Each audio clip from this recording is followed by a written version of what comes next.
Pemirsa, mantan Kepala Sekolah atau Kepsek SMK Baitur Rahman Jember Eni Rusdiana terdakwa kasus korupsi pembangunan atap dan di Mebeler SMK atas dana alokasi khusus DAK Dispendik Jatim tahun 2018 yang merugikan keuangan negara 8,2 miliar rupiah dituntut oleh JPU dengan pidana penjara selama 9 tahun. Perempuan kelahiran Jember tersebut dianggap terlibat melakukan tindak pidana korupsi bersama terdakwa lain yakni Syaiful Rahman, mantan Kadispendik Jatim.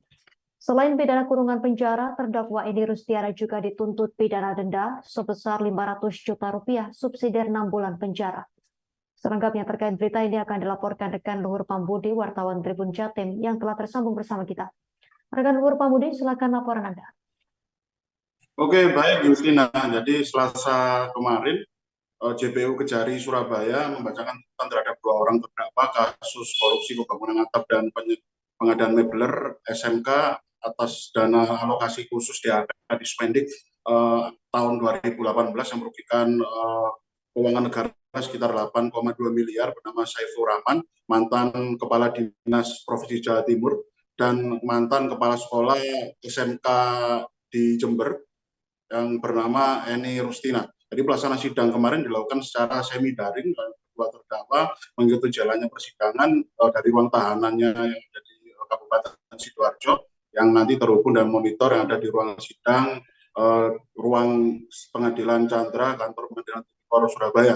JPU Kejari Surabaya Nur Rohman Syah membacakan tuntutan terdakwa Syaiful Rahman itu yang pertama. Kemudian bahasanya tuntutan yang disampaikan oleh JPU kepada majelis hakim terhadap terdakwa mantan Kadispendik Jawa Timur itu ternyata meminta untuk majelis hakim memberikan sanksi pidana penjara selama 9 tahun dan pidana denda sebanyak 500 juta subsidi 6 bulan. Kemudian yang kedua, JPU membacakan tuntutan terhadap terdakwa Eni Rusdiana, yakni hasilnya adalah tuntutan yang di atas terdakwa Eni Rusdiana ini adalah pidana penjara 9 tahun dan pidana denda sebanyak 500 juta subsidi 6 bulan.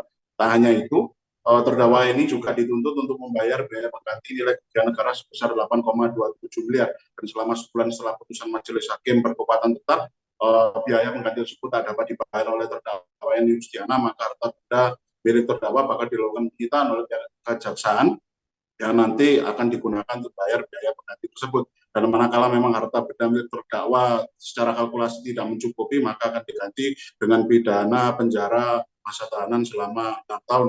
Kemudian kemarin majelis hakim Hakim Ketua Arwana menyampaikan memberikan kesempatan kepada kedua terdakwa untuk merespon pembacaan tuntutan yang disampaikan oleh JPU, yang ternyata Syaiful Rahman menyampaikan bahwasanya tuntutan yang disampaikan oleh JPU tidak rasional dan ia sudah menyaksikan atau memastikan semua keterangan dari para saksi sejak sidang awal hingga sidang terakhir kemarin, bahwasanya memang ia tidak menerima hasil putusan atau tuntutan tersebut dan ia akan mengajukan pembelaan pada sidang yang berlangsung pada hari Selasa pekan depan. Kemudian Eni Rusdiana pun juga sama, ia menolak untuk dituduh terlibat dalam kasus korupsi tersebut dan pada pekan sidang lanjutan pekan depan akan mengajukan pembelaan yang akan dibacakan sendiri.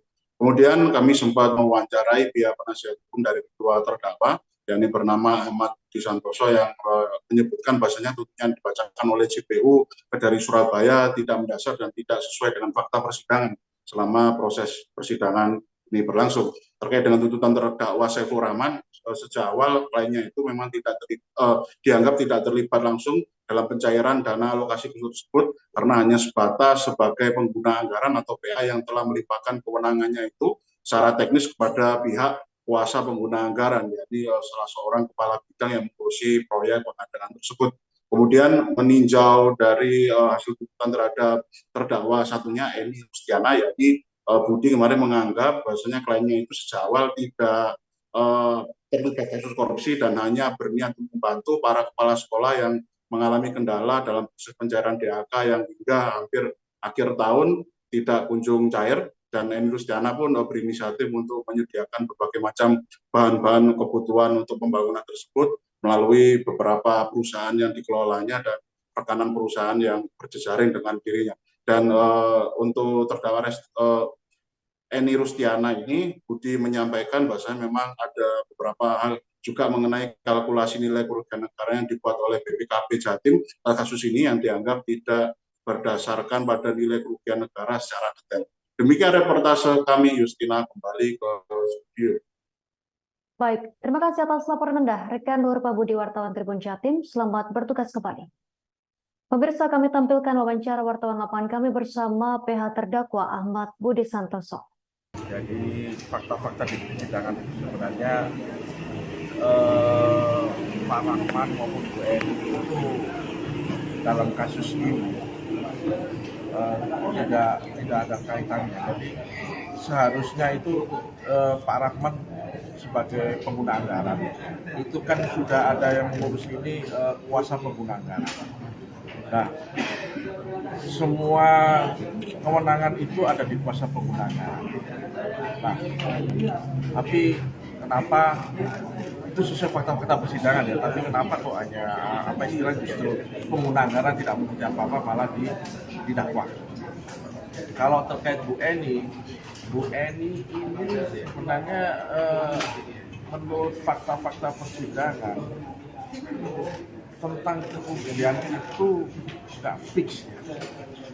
Jadi banyak sekali perhitungan yang tidak dimasukkan oleh BPKB dalam hal ini. Kami sudah meng-counter itu bahwa memang banyak perhitungan yang Download Tribun X sekarang, menghadirkan lokal menjadi Indonesia.